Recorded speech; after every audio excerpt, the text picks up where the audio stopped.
नमस्कार, मैं शक्ति Arun Shukla mind your business में आपका स्वागत करता हूं। आज का हमारा टॉपिक है एमएसएमई एंटरप्रेन्योर बना 10 अवतार। तो चलिए देखते हैं कि एमएसएमई 10 अवतार कैसे बना। बट इसके पहले मैं कुछ बताना चाहूंगा आपको कि एमएसएमई के डेफिनेशन के अनुसार इसके 3 मतलब हैं, माइक्रो, स्मॉल और मीडियम कंपनी।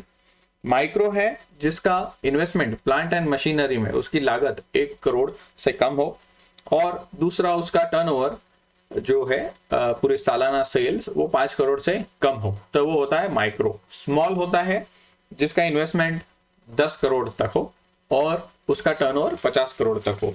मीडियम एंटरप्राइजेस वो होता है जिसका प्लांट एंड मशीनरी में लागत 50 करोड़ तक हो और टर्नओवर उसका 250 करोड़ तक हो।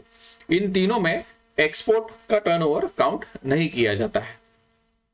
तो इसके चलते जब एक रिसर्च हुआ तो एमएसएमई डिपार्टमेंट के रिसर्च के अनुसार उद्यम रजिस्टर जितने भी है, रजिस्ट्रेशन जो उद्यम आधार के करे हुए हैं, इसमें 66 लाख लोगों का रजिस्ट्रेशन है, जिसमें 95% की कंपनी ये स्मॉल है, यानी मीडियम भी नहीं है। तो ये मीडियम बनने के लिए इनकी क्या क्या बाधाएं आती है, तो यही मेरा आज का टॉपिक है कि ये 10 अवतार का रोल स्वयं प्ले करते हैं। स्वयं विष्णु ने भी डेलीगेशन सीखा है, पावर देना सीखा है, और अलग अलग देवी देवताएं अलग अलग पावर के साथ अपना अपना कार्य करते हैं। जैसे इंद्र देव ले लीजिए आप, वर्षा के देव माने जाते हैं, तो उसी प्रकार ये नहीं करते हैं और सब खुद ही करना चाहते हैं। इसीलिए मैंने आज के टॉपिक में लिया है कि ये एमएसएमई एंटरप्रेन्योर बना 10 अवतार। तो आइए आगे देखते हैं कि ये 10 अवतार क्यों कहा है मैंने।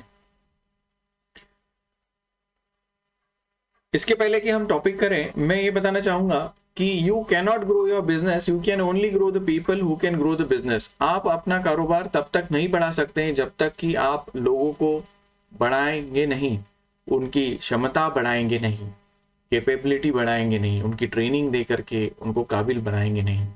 तो आज का टॉपिक पे फिर से आते हैं हम, एमएसएमई बना 10 अवतार। अभी देखिए आप इस चक्रव्यूह में एमएसएमई सेंटर में है, वो मार्केटिंग भी खुद ही देख रहा है, प्रोडक्शन प्लानिंग स्टोर्स खुद ही देख रहा है, प्रोडक्शन भी खुद ही देखेगा, प्रोक्योरमेंट एंड परचेज वो भी खुद ही देखना चाहता है, सप्लाई चेन डिपार्टमेंट ये भी वही देखना चाहता है, क्वालिटी एंड एश्योरेंस वही देखना चाहता है, सेल्स एंड लॉजिस्टिक्स ये भी वही देखना चाहता है, ह्यूमन रिसोर्स ये भी वही देखना चाहता है, इंडस्ट्रियल रिलेशंस ये भी वही देखना चाहता है, आईटी एंड सिक्योरिटी ये भी स्वयं देखना चाहता है।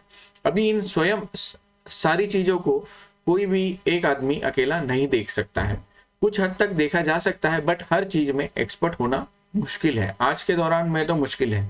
तो इसमें यही होता है कि आपको सही लोग इस सभी एक एक डिपार्टमेंट में लगाने होते हैं, उनकी कायम ग्रूमिंग करनी पड़ती है, ट्रेनिंग देनी पड़ती है। अभी क्या होता है एमएसएमई में, जब कोई एम्प्लॉय ज्वाइन हो जाता है उस समय जो वो लेवल पे रहता है उसका लेवल अप कभी नहीं होता है, ना ही एम्प्लॉयर उस पर ध्यान देता है ना ही एम्प्लॉय। तो ये था आज का हमारा टॉपिक। अन्य जानकारी जानने के लिए आप हमसे संपर्क कर सकते हैं, हमारा वेबसाइट है mindyourbusiness.com। धन्यवाद।